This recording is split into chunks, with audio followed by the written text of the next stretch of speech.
বিসমিল্লাহির রহমানির রহিম। কি বলবো হে সমস্ত জগতবাসী, যে অবশ্যই মনোযোগ দিয়ে শুনবেন যে আল্লাহর সাথে কানেক্ট করতে হলে আমাদের কি কি করতে হবে। তো আজকে যে কথাটি আমি আপনাদেরকে বলতে চাইবো সেই জিনিসটি হলো, দেখেন যে আল্লাহর সাথে কানেক্ট না হওয়া পর্যন্ত, আল্লাহর সাথে সম্পর্ক না হওয়া পর্যন্ত কিন্তু আপনি আমি কখনোই আমরা পূর্ণ নয়। কারণ আল্লাহ কিন্তু আমাদেরকে পৃথিবীতে পাঠিয়েছিলেন পরীক্ষা স্বরূপ, ওয়াল্লাযী খালাকাল মাউতা। তাহলে পরীক্ষা স্বরূপ যদি পাঠিয়ে থাকে, সেই পরীক্ষার মধ্যেও কিন্তু আমরা নেই। আমরা কোরআনে পেয়েছি যে সূরা কাহাফ, সূরা ফাতার মধ্যে পেয়েছি যে মুর্শিদ ধরতে হবে, আমরা মুর্শিদ ধরেছি, কিন্তু মুর্শিদের কাছ থেকে আমাদের কি নিতে হবে, মুর্শিদ আমাকে কি দিবে, মুর্শিদকে আমি কি দেব, এই জিনিসগুলো কিন্তু লেনদেন হওয়ার পরে কিন্তু আপনাকে সেই কঠিন সাধনাগুলো দিবে।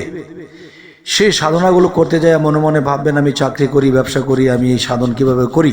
দেখেন, যদি থাকে বন্ধুর মন তো গাং পাড়াই তো কতক্ষণ। তবে আমি এতটুকু বলবো, যদি কারো মন থাকে চাকরি করুক, ব্যবসা করুক, আল্লাহ কিন্তু আপনার মনের দিকে তাকাবে। দেখবেন সারাদিন যত খাটাখাটনি করুন, আপনি কিন্তু ঘুমানোর জন্য একটু সময় পান।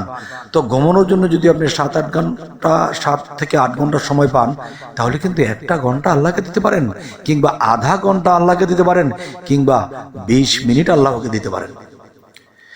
তো আমি বলবো যে কথাটি, যে পৃথিবীতে বেঁচে আছি, খাচ্ছি, লচ্ছি, থাকছি, বিভিন্ন জায়গায় গিয়েছি, ভালো জ্ঞান অর্জন করেছি।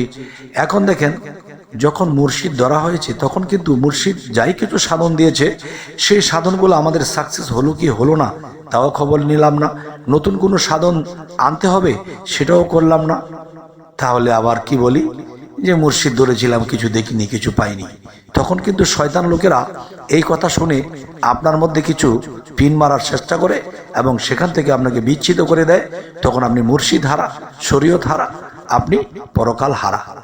তাই আমার যে তারা, আমি যেইভাবে আমি একটু চালু করে বলার চেষ্টা করছি, যে অবশ্যই পথভ্রষ্ট হবেন না, ধৈর্যশীল হবেন, এবং দেহ তত্ত্বে এবং দেখা যায় আত্মতত্ত্বে, স্মৃতিতত্ত্বে আমরা যাই কিছু বুঝি বা না বুঝি, যতটুকুই বোঝা হয়েছে আনুষঙ্গিকভাবে যতটুকু বোঝা হয়েছে ততটুকুই আলহামদুলিল্লাহ। এখন আমি বলতে চাইব যে আল্লাহর সাথে কানেক্ট করতে হলে আপনাদের প্রথম কি করতে হবে। প্রথমত মুর্শিদ ধরার পরে মুর্শিদের কাছে সময় পেলে আসতে হবে, সাক্ষাৎ করতে হবে এবং শিক্ষা নিতে হবে, এবং বাড়িতে যখনই অবসর পান তখনই আপনাকে সাধনা করতে হবে। সেই সাধনাগুলো হলো, দেখুন, রেচক, পূরক, কুম্ভক, চিক সাধনা এবং ধ্যান সাধনা, এবং আছে কি সূর্য চন্দ্র, এবং 7 প্রকারের যে দম সাধনা, এবং বিশেষ করে আপনার মোরাকাবা ধ্যান সাধনা। এই জিনিসগুলো যে আপনাকে টাইম করে নিলেন যে এই টাইমে করবো, সেই টাইমে করবো, আপনি এটা পারবেন না।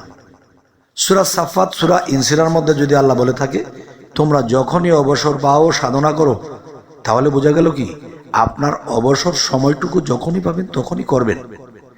দেখবেন এমনই প্রেম রাখতে হবে যে আপনার বাড়ির পাশে একটা ঘর বাড়ি আছে, সেখানে একটা মেয়ে বাস করে। সেই মেয়েটা কিন্তু তার প্রেমিক সেই রাস্তা দিয়ে যাবে, কতক্ষণ পরে পরে চুপি দেয়, আসলে আমার বন্ধু যায় কিনা, কিন্তু আজকেও গেল না, কালকেও গেল না, পরশুও গেল না, হঠাৎ করে একদিন চুকি দিয়ে দেখে তার বন্ধু যাইতেছে। তাহলে আমি বলবো, যখন আপনি এই বিষয়টি দেখবেন যে হঠাৎ করে আপনার বন্ধু যাচ্ছে, তাহলে বোঝা গেল কি দেখা পেয়ে গেছে। তো এরকম ভাবে যদি আপনি সবসময় তার জন্য পাগল পাগল হয়ে যতটুকু পারতেছেন ততটুকুই সাধনা করতেছেন, কিন্তু তার দিকে মন সবসময় গিয়ে আছে, তাহলে এখন আমি বলতে চাই, এরকম পাগল পাগল মন, এমন কোন সাধনা, এমন কোন প্রেম ভক্তি যদি কারো না থাকে, সে কখনোই পারবে না। তাহলে এমনটা করলে দেখবেন যে ফানাফি শেখ পীরের প্রতি আপনার ফানাফিল্লা আসবে। এ হলো আপনার প্রথম স্তর। দ্বিতীয় স্তর, যে আপনার ভিতরে আপনি পাগল হয়ে যাবেন, কে যেন আমার ভিতরে নড়ে চড়ে, কে যেন আমার ভিতরে কথা বলে, কে যেন আমার ভিতরে জিকির করে, কে যেন আমার ভিতরে, এমন কিছু বিষয় আপনার ভিতরে ঘটতে থাকবে। এরপর আস্তে আস্তে কি হবে জানেন, যে আপনার ভিতরে একটা ছবি দেখতে ময়না, সে কিন্তু কথা কয় না, কিন্তু দেখতে স্বরূপ যা নিজ রূপের মতোই দেখতে, আয়না ছাড়াও তাকে দেখা যায়। সে আয়না ছাড়া দেখা যায় বলতে কি, সে আয়নাটা হবে মুর্শিদ। সে মুর্শিদ ছাড়া কিন্তু তাকে দেখা যাবে না। কারণ আয়না আছে, আয়নার পিছনে পায়রা লাগাতে হবে। পায়রাটা কি? যে আয়নার পিছনে এক ধরনের রং থাকে, সেই রংটা না দিলে কিন্তু আপনাকে দেখা যাবে না। সেই রঙের ঠিকা দিবেন কি দিয়ে? মুর্শিদ দিয়ে, মুর্শিদের প্রেম দিয়ে, মুর্শিদের সাধনা দিয়ে। যখন আপনি এই জিনিসগুলো করতে থাকবেন, তখন এমন করতে করতে করতে করতে একটা সময় এমনই ফানাফি আল্লাহ আসবে। দেখেন, একটা ফানাফি শেখ, ফানাফি রাসুল, এরপরে ফানাফি আল্লাহ, এরপরে ফানায় বাঁকা। তো আমি বলতে চাইবো সে কথাটি, যে ফানায় বাঁকা যে বিষয়টা আমরা যে বলে ফেলি, কিন্তু ফানাফিল্লার মধ্যে মানুষ যখন চলে যায়, প্রথমত যদি আমি বলতে যাই যে ফানাফি শেখ, এই ফানাফি শেখের এখানে গেলে কিন্তু আপনার অস্তিত্ব কেমন হয়ে যাবে। এবং ফানাফি রাসুলের মধ্যে যদি যখন আপনি চলে যাবেন, তখন আপনার দুনিয়াদারি সমস্ত কিছু, আপনার জন্য সমস্ত কিছু বিফল হয়ে যাবে। যখন ফানাফি আল্লাহর মধ্যে চলে যাবেন, হায়, এমন একটা জগতে আপনি চলে যাবেন যেখানে গেলে আপনি স্তব্ধ হয়ে যাবেন। কি কথা বলবেন, কি খাবেন, কি গোসল করবেন, কি করবেন? ফানায় বাঁকাতে চলে গেলে, সেই ফানায় বাঁকাতে মানুষ যায়, ওখানে গেলে কিন্তু বেশি দিন টিকে না, চলে যেতে হয়। তবে সেই ব্যক্তি টিকে যায় যে ব্যক্তি অফ হয়ে যায়, সবকিছু তার ইশারায় চলবে, কথা বন্ধ হয়ে যাবে, এবং তিনি ইশারায় যা কিছু বলবে তাই হয়ে যাবে, তাই ফলবে। তাই শামীম আলী চিশতি আপনাদের সামনে আরো কিছু বলবে।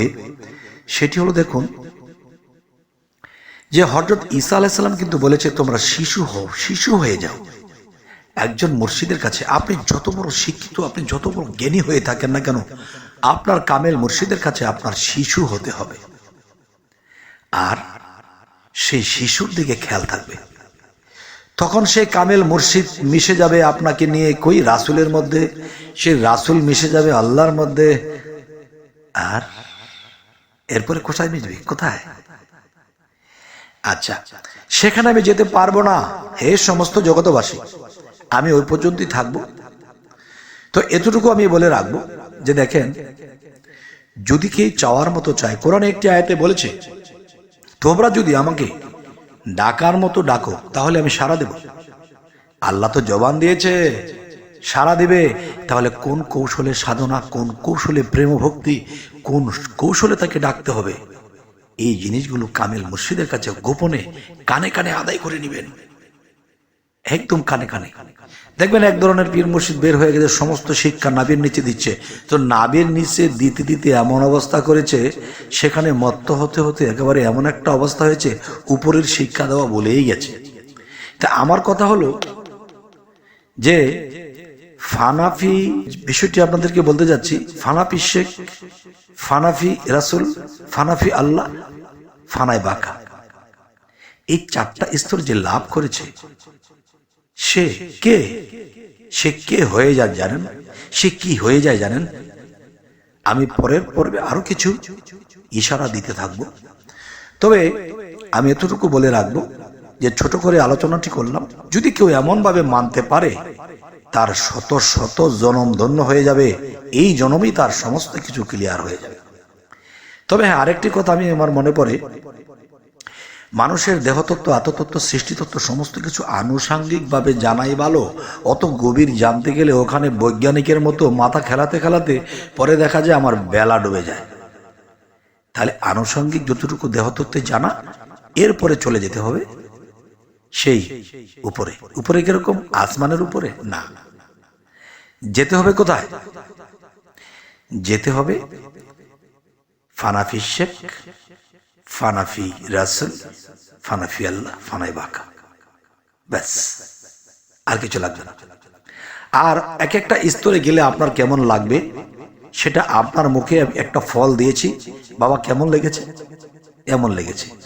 কেমন লেগেছে? এই যে তুমি খেয়ে দেখো কেমন লেগেছে। তাহলে যে স্তরে যে পৌঁছাবে সেই একমাত্র বুঝবে। অন্য কাউকে ইশারা করা যায়, যা বুঝার তো বুঝে, না বুঝলে খুঁজে খুঁজে সে একদিন পায়।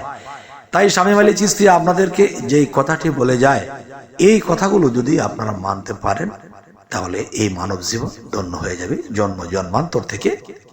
আর সেখানে গোরপাক খেতে হবে না, যে ঘূর্ণিপাকের মধ্যে আমাদের আর থাকতে হবে না। যাই হোক, এ সমস্ত জগতবাসী ভালো থাকবেন, এবং যারা আমাদের এই চ্যানেলে নতুন আছেন অবশ্যই সাবস্ক্রাইব করে রাখবেন। আল্লাহ হাফেজ।